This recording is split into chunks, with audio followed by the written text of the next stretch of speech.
What happens when one of the most famous royals in the world decides he's above answering basic questions on live television? In just 39 seconds, a casual morning chat, show interview turned into one of the most shocking celebrity meltdowns ever broadcast. Prince Harry, the Duke of Sussex himself, went from composed guest to expelled troublemaker faster than anyone could have predicted. And the whole thing was captured on camera for millions of viewers to witness. It started like any other Tuesday morning on This Morning. The studio lights were bright, the cameras were rolling, and Allison Hammond was doing what she does best, making her guests feel welcome and comfortable. She had that infectious energy she's known for, that warm smile that puts everyone at ease. The show had landed a major booking.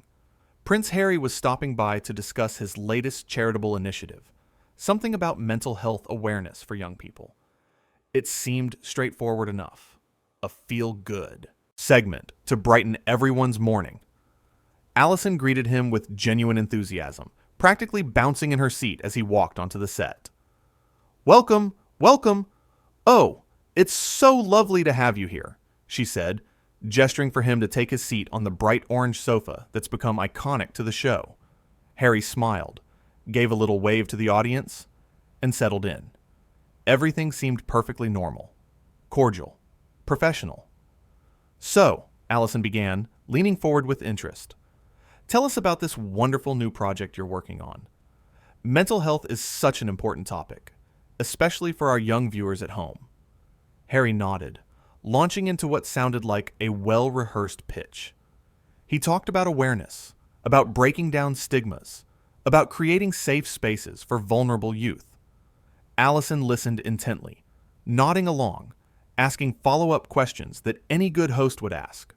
She was giving him every opportunity to shine, to share his message, to connect with the audience watching at home.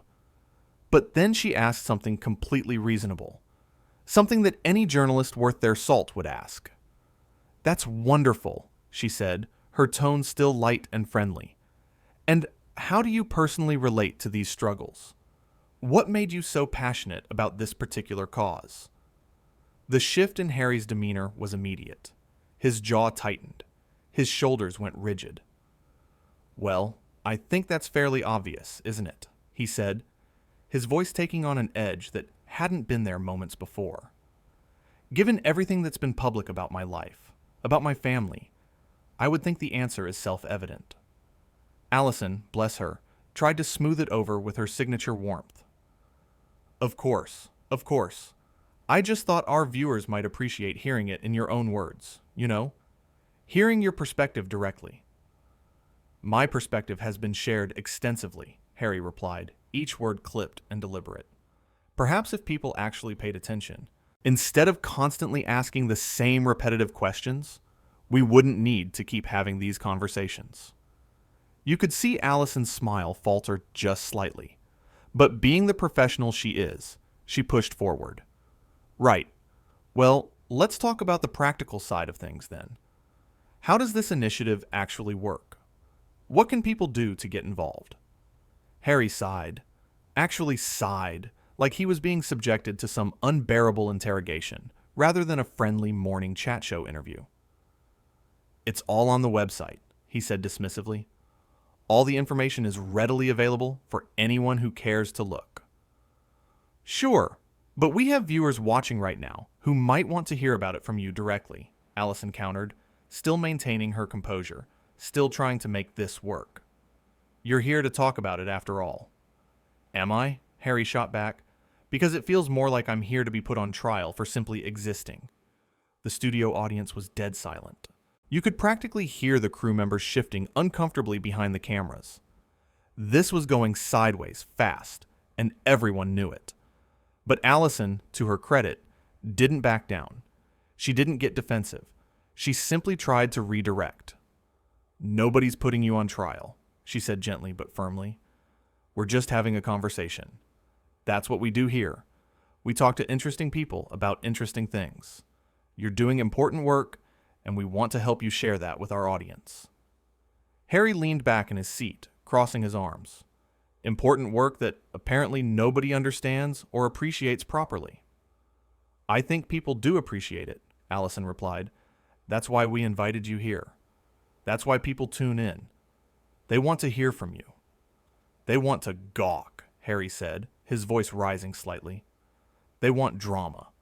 They want to dissect every word I say, every move I make, and turn it into some tabloid headline. That's what they really want. Allison shook her head. That's not what this show is about. You know that. We're not a tabloid. We're a morning show where people come to have genuine conversations. Genuine? Harry let out a bitter laugh. There's nothing genuine about any of this. It's all performance. All spectacle. Then why did you agree to come? Allison asked, and there was something in her voice now, a hint of frustration breaking through her usually unflappable demeanor. If you think it's all pointless, if you think we're all just here to exploit you somehow, why say yes to the interview? Harry didn't have an answer for that. He just stared at her, his expression hard. The silence stretched out, uncomfortable and heavy. His hands gripped the armrests of the orange sofa tightly. Finally, Allison tried once more to salvage the situation. Look, she said, let's start fresh. Tell me one thing about this project that really excites you. Just one thing. Something that makes you smile when you think about it. What excites me, Harry said slowly, is the thought of actually making a difference. But that's impossible when people like you insist on reducing everything to sound bites and surface-level nonsense. People like you. He'd actually said it. He'd actually gone there, insulting Allison directly on live television. The woman who had shown him nothing but warmth and professionalism since the moment he'd walked through the door. The host who was just trying to do her job, to give him a platform to share his message. Allison's expression changed. The warmth was still there, but it was joined by something else now. Disappointment. I'm sorry you feel that way, she said. But I don't think that's fair. I've asked you straightforward questions about your charity work. Questions that would help people understand and support what you're doing. And instead of answering them, you've been hostile and dismissive. Hostile? Harry scoffed. You have no idea what hostile looks like. Maybe not, Allison said, but I know what respectful looks like. And I know what a productive conversation looks like. And this isn't it. Harry stood up abruptly, startling everyone. You know what? I don't need this.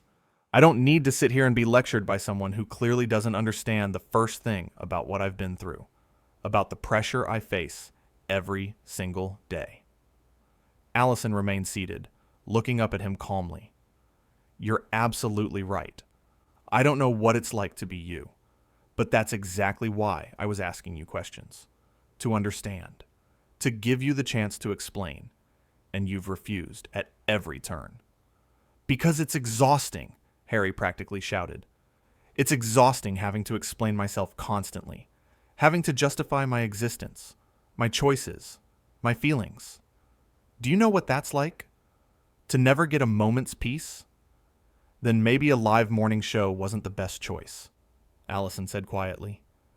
There was no malice in her voice, just honesty. Simple, direct honesty. That seemed to set Harry off even more. Maybe you're not the best choice to conduct interviews if you can't handle someone who refuses to play your little game. My game? Now Allison stood up too, still calm, still composed, but standing her ground. My game is treating people with kindness. My game is having real conversations. My game is making people feel valued and heard. And you've thrown that back in my face from the moment you sat down. Oh, please, Harry sneered. Don't act like you're some saint. You're just another cog in the media machine, happy to exploit people's stories for ratings. That's enough, Allison said, and her voice had real steel in it now. I have been nothing but respectful to you. I invited you here in good faith. I asked you reasonable questions about work you supposedly care about, and you've responded with nothing but contempt. Not just for me, but for this show, for our crew, for our audience. People who gave up their time to be here, to listen to you. They can have their time back, Harry shot back, because I'm done here. Good, Allison said, and you could see she meant it. Because you're not welcome to stay. I don't care who you are, or what title you hold. You don't get to come onto my show and treat people like they're beneath you. You don't get to insult me and my team and then act like you're the victim. Harry's face flushed red. You're kicking me off? Yes, Allison said simply. I am. You can see yourself out. For a moment, it looked like Harry might argue further. He opened his mouth, closed it, opened it again. But Allison just stood there, unwavering, waiting. The entire studio was holding its breath. Camera operators, producers, audience members, everyone frozen in place, watching this unprecedented standoff. Finally, Harry made a sound of disgust and turned toward the exit. But he couldn't resist one final parting shot. He turned back, pointing a finger at Allison. You'll regret this. You have no idea who you're messing with. Allison didn't flinch. I know exactly who I'm dealing with, she said. Someone who forgot that respect goes both ways. Someone who thinks their status means they can treat people however they want. And someone who just proved they're not half as important as they think they are. That was it, the final straw. Harry turned on his heel and stormed off the set, nearly knocking over a camera in his haste to leave. The studio door slammed behind him with a bang that echoed through the sudden silence. For several long seconds, nobody moved. Nobody spoke. The shock of what had just happened was still settling over everyone like a heavy blanket. Then, Allison turned back to the camera, took a deep breath, and smiled. That same warm, genuine smile she'd greeted Harry with at the start of the interview. Well, she said, that was unexpected. But you know what? We've still got a show to do. We've got more wonderful guests coming up, and we're not going to let one person's bad attitude ruin our morning, are we? The audience erupted into applause. Not polite, obligatory applause, but real, enthusiastic, supportive applause. They were cheering for her strength, for her dignity, for refusing to be treated poorly. The crew joined in, clapping and whistling. Even the usually stoic camera operators were grinning and nodding their approval. Allison waved them down, clearly touched but trying to move forward professionally. Thank you.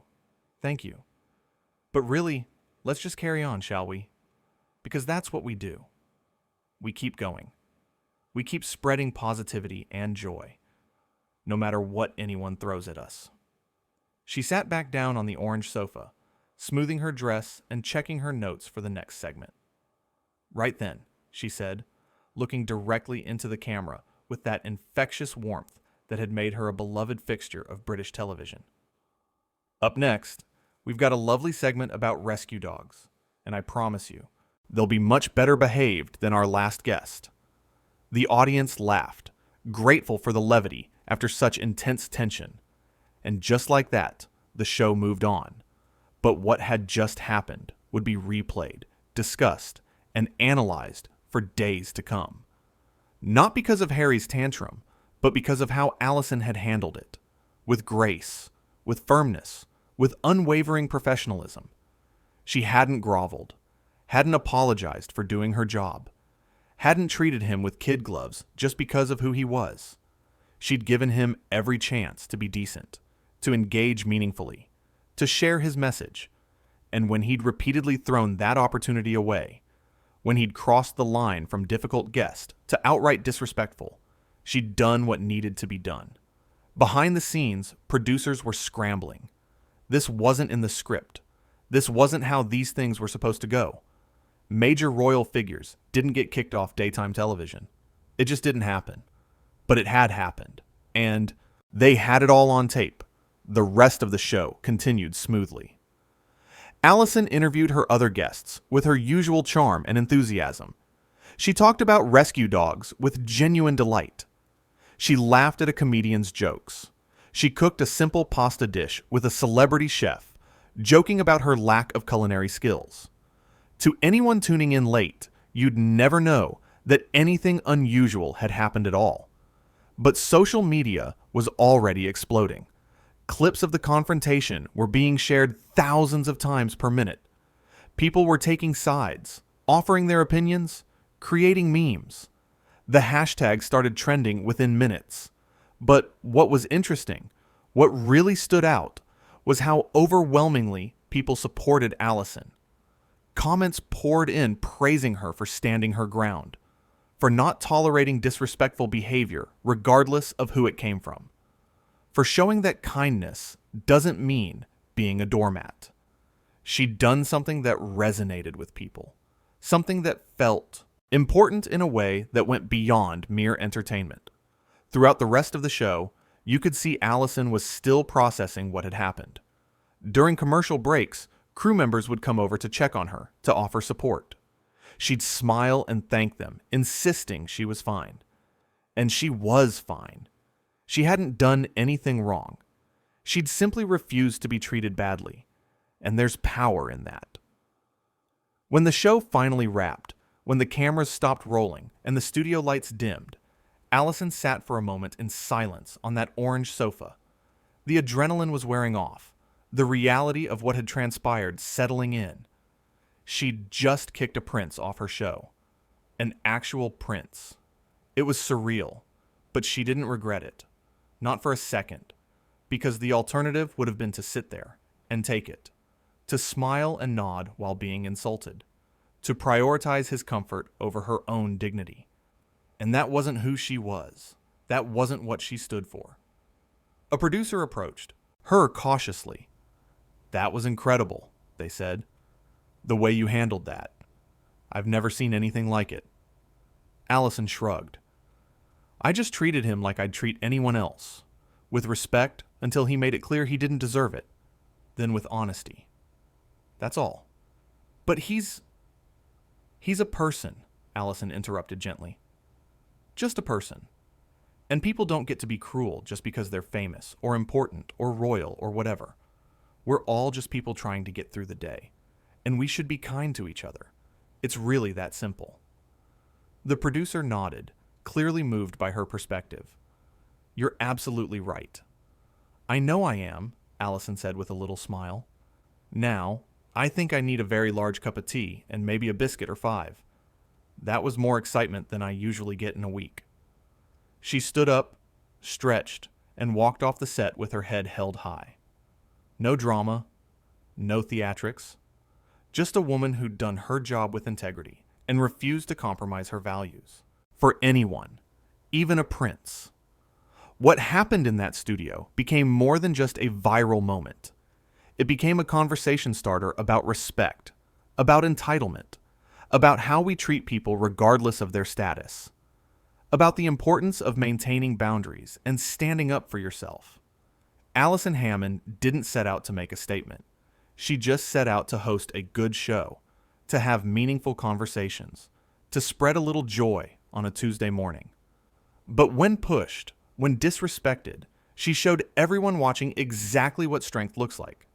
Not aggression, not cruelty, just calm, clear boundaries enforced with dignity. And Harry?